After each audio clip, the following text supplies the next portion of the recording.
दोस्तों, हमारा ब्रह्मांड बहुत ही ज्यादा मिस्टीरियस और विशाल है और इसमें हर समय करोड़ों प्रोसेस एक साथ हो रहे हैं। इन सभी को समझने की होड़ में इंसानों ने अलग अलग नियम और फॉर्मूले की इन्वेंशन की, जिससे हम इतने कॉम्प्लेक्स ब्रह्मांड को मात्र कुछ इन्वेंशंस के जरिए एक्सप्लेन कर पाए। जब इन इन्वेंशंस को ब्रह्मांड के ऊपर अप्लाई किया जाता है तो रिजल्ट हमेशा सही जाता है, और अगर ऐसा नहीं होता तो उस इन्वेंशन को ही गलत मान लिया जाता है। वैज्ञानिकों ने इस प्रोसेस के जरिए काफी सारी थ्योरी बनाई है जो ब्रह्मांड को आज एक्सप्लेन करती है। इनमें से सबसे महत्वपूर्ण और शायद सबसे ज्यादा फेमस थ्योरी है द बिग बैंग थ्योरी। इसके मुताबिक हमारा ब्रह्मांड एक छोटे बिंदु से पैदा हुआ था और तब से ही ये फैलता जा रहा है। लेकिन ध्यान में रखने वाली बात यह है कि ये भी मात्र एक थ्योरी ही है। इसे काफी सारे तरीकों से प्रूफ किया जा चुका है, लेकिन फिर भी इसे ब्रह्मांड के फॉर्मेशन की पुख्ता थ्योरी नहीं माना जाता है। तो क्या हो अगर ये थ्योरी ही पूरी तरीके से गलत साबित हो जाए, यानी जिस चीज को हम ब्रह्मांड का एक बेसिक स्टेप मानते हैं वह ही पूरी तरीके से गलत प्रूफ हो जाए। आज के इस वीडियो में हम इसी के बारे में चर्चा करने वाले हैं और साथ ही में आपको बिग बैंग से जुड़ी काफी सारी जानकारी देंगे। इसके लिए वीडियो को एंड तक जरूर देखना। मैं हूं आपका दोस्त सुरेश सांचोरी और आप देख रहे हैं रहस्य टेलीविजन यूट्यूब चैनल। सबसे पहले तो ये जानना जरूरी है कि आखिर बिग बैंग होता क्या है और उसके बारे में वैज्ञानिकों ने कैसे पता लगाया था। बिग बैंग ब्रह्मांड के जन्म के प्रोसेस को बोलते हैं। वैज्ञानिकों के मुताबिक ब्रह्मांड एक बहुत ही छोटे से बिंदु से जन्मा है और उस बिंदु का द्रव्यमान और डेंसिटी अनंत थी। उस छोटे से डॉट को वैज्ञानिक सिंगुलरिटी नाम से बुलाते हैं। अगर आपको नहीं पता है तो बता दूं कि सिंगुलरिटी ब्लैक होल के केंद्र को भी कहा जाता है, और कई वैज्ञानिक तो ये भी मानते हैं कि ब्लैक होल ही असल में एक नए ब्रह्मांड को जन्म देते हैं। इसके बारे में काफी सारे रिसर्च पेपर भी पब्लिश हो चुके हैं, लेकिन इस बात का कोई पुख्ता सबूत नहीं है, इसलिए इसे अभी साइंटिफिक कम्युनिटी द्वारा एक्सेप्ट नहीं किया जाता है। खैर, कई लोग ऐसा मानते हैं कि बिग बैंग एक धमाका था, लेकिन ऐसा नहीं है।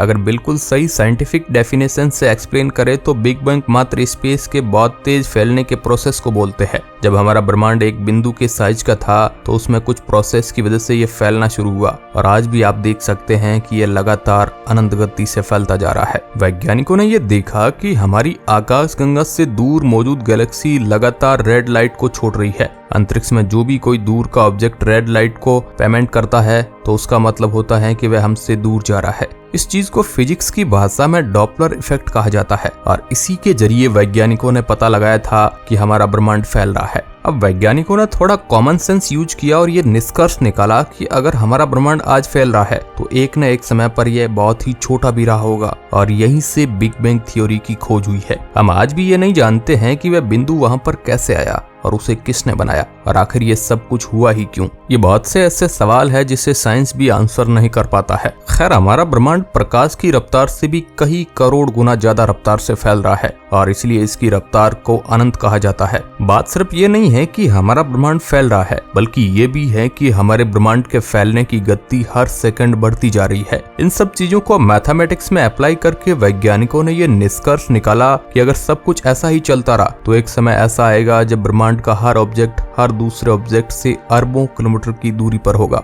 वैज्ञानिक बताते हैं कि शायद हमारे ब्रह्मांड का अंत भी इसी वजह से होगा। इस चीज को बिग फ्रीज कहा जाता है। जब सारे ऑब्जेक्ट एक दूसरे से दूर हो जाएंगे तो किसी भी तारे की गर्मी ग्रह तक नहीं पहुंच पाएगी। एक समय ऐसा भी आएगा जब तारे भी बनना बंद हो जाएंगे और यूनिवर्स बिल्कुल ठंडा और शांत हो जाएगा, और यहीं से ब्रह्मांड के अंत की शुरुआत चालू हो जाएगी। एक समय ऐसा आएगा जो ब्रह्मांड में मौजूद हर तारा खत्म हो जाएगा और सब कुछ शांत पड़ जाएगा, और उसी समय हमारा ब्रह्मांड मृत हो जाएगा। इसे बहुत famous science fiction writer Isaac Asimov ने अपनी एक short story the last question में दर्शाया है। खैर, आपके दिमाग में ये सवाल आ सकता है कि आखिर ब्रह्मांड इतनी तेजी से एक्सपेंड क्यों हो रहा है, यानी ऐसी कौन सी चीज है जो इसे इतनी तेजी से फैलने में मदद कर रही है। असल में वह काफी ज्यादा मिस्टीरियस है और वैज्ञानिक उसके बारे में बहुत कम जानते हैं। वह चीज है डार्क एनर्जी, जो हमारे ब्रह्मांड का 69% हिस्सा फॉर्म करती है। लेकिन फिर भी इसके बारे में वैज्ञानिक आज तक ज्यादा जानकारी इकट्ठा नहीं कर पाए हैं।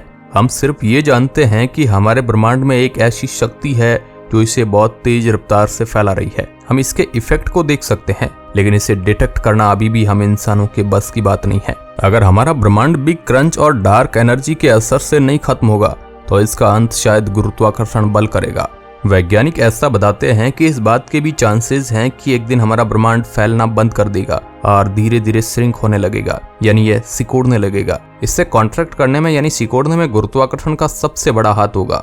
धीरे धीरे ब्रह्मांड में मौजूद हर आकाशगंगा, हर तारा और हर ग्रह एक पास आता जाएगा।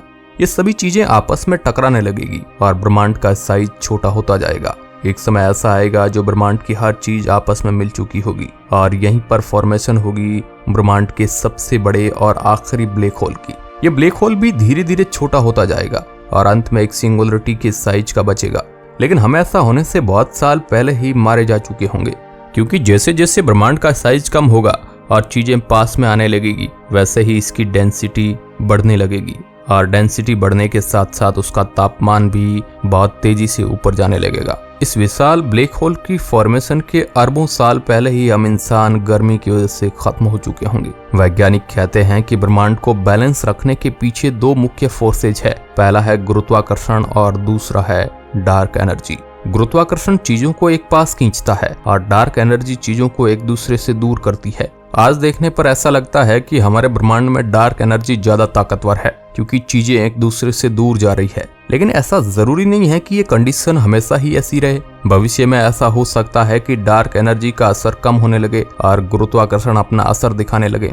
अगर ऐसा होता है तो निश्चित है कि हमारे ब्रह्मांड की मौत इसी प्रोसेस की वजह से होगी। वैज्ञानिक भाषा में इसे बिग क्रंच के नाम से बुलाया जाता है। क्रंच शब्द का मतलब होता है काफी सारी चीजों को एक ही पास घुसेड़ देना, और ये इस प्रोसेस को बहुत अच्छे से डिफाइन करता है। खैर, अगर हमारे ब्रह्मांड की मौत इससे भी नहीं होती है तो इसका मतलब ये है कि हमारा ब्रह्मांड कभी मरेगा ही नहीं और हमेशा मरकर जिंदा होता रहेगा। इस सिनेरियो को कहा जाता है द बिग बाउंस। इस थ्योरी के मुताबिक हमारे ब्रह्मांड में बिग क्रंच तो होगा, लेकिन उससे हमारा ब्रह्मांड पूरी तरीके से नष्ट नहीं होगा, बल्कि जैसे भी ये एक सिंगुलरिटी में तब्दील होगा वैसे ही इसमें वापस से बिग बैंग होगा और एक नए ब्रह्मांड की शुरुआत हो जाएगी। अगर ऐसा सच में है तो हम ये भी कह सकते हैं कि हमारा ब्रह्मांड पहला ब्रह्मांड नहीं है और इससे पहले भी काफी सारे ब्रह्मांड मौजूद रह चुके हैं। ये सब चीजें सुनने में भले ही काफी ज्यादा स्ट्रेंज और साइंस फिक्शन लगे, लेकिन ये पूरी तरीके से साइंस और मैथमेटिक पर बेस्ड है। अब कुछ वैज्ञानिक ऐसा भी मानते हैं कि शायद हमारा ब्रह्मांड एक इमेजिनेशन हो सकता है या फिर एक कंप्यूटर से इन्वेंशन जिसे कोई बहुत आधुनिक एलियन सभ्यता कंट्रोल कर रही है। उनके मुताबिक हमारी मिल्की वे की मूवमेंट की वजह से ब्रह्मांड से आने वाला सारा डाटा डिस्टर्ब हो जाता है और हमें कभी भी ब्रह्मांड की सही जानकारी नहीं मिल पाती। इसे यूनिवर्स के रियल और लोकल होने के कॉन्सेप्ट से समझाया जाता है। वैज्ञानिकों के मुताबिक या तो हमारा ब्रह्मांड रियल हो सकता है या फिर लोकल। ब्रह्मांड के रियल होने का मतलब है कि ये ब्रह्मांड जैसा है वैसा ही हमें दिखाई देता है, और अगर हम इंसान या फिर कोई और जीव जंतुओं इसमें नहीं भी मौजूद होंगे तब भी ऐसा ही रहेगा। अगर आपके हाथ में एक फोन है तो वह फोन तब भी मौजूद रहेगा जब इस ब्रह्मांड में कोई नहीं होगा। वहीं दूसरी तरफ ब्रह्मांड के लोकल होने का मतलब यह है कि ब्रह्मांड इसलिए भी एग्जिस्ट करता है क्योंकि हम इंसान यहाँ पर उसे ऑब्जर्व कर रहे हैं। अगर सारे इंसान और जीव जंतु ब्रह्मांड से खत्म हो जाते हैं तो ब्रह्मांड भी अपने आप ही गायब हो जाएगा। अब ये सुनने में भले ही बेवकूफी की बात लगे, लेकिन वैज्ञानिकों के पास ये साबित करने के ज्यादा प्रूफ है कि हमारा ब्रह्मांड रियल नहीं बल्कि लोकल है। अगर आप भी शांति में बैठकर एक डीप थिंकिंग करते हैं तो ये पता लगाने की कोशिश करते हैं कि अगर मैं ना हूं तो इस ब्रह्मांड का क्या मतलब होगा, तो शायद आप इस बात को थोड़ा बहुत समझ पाए।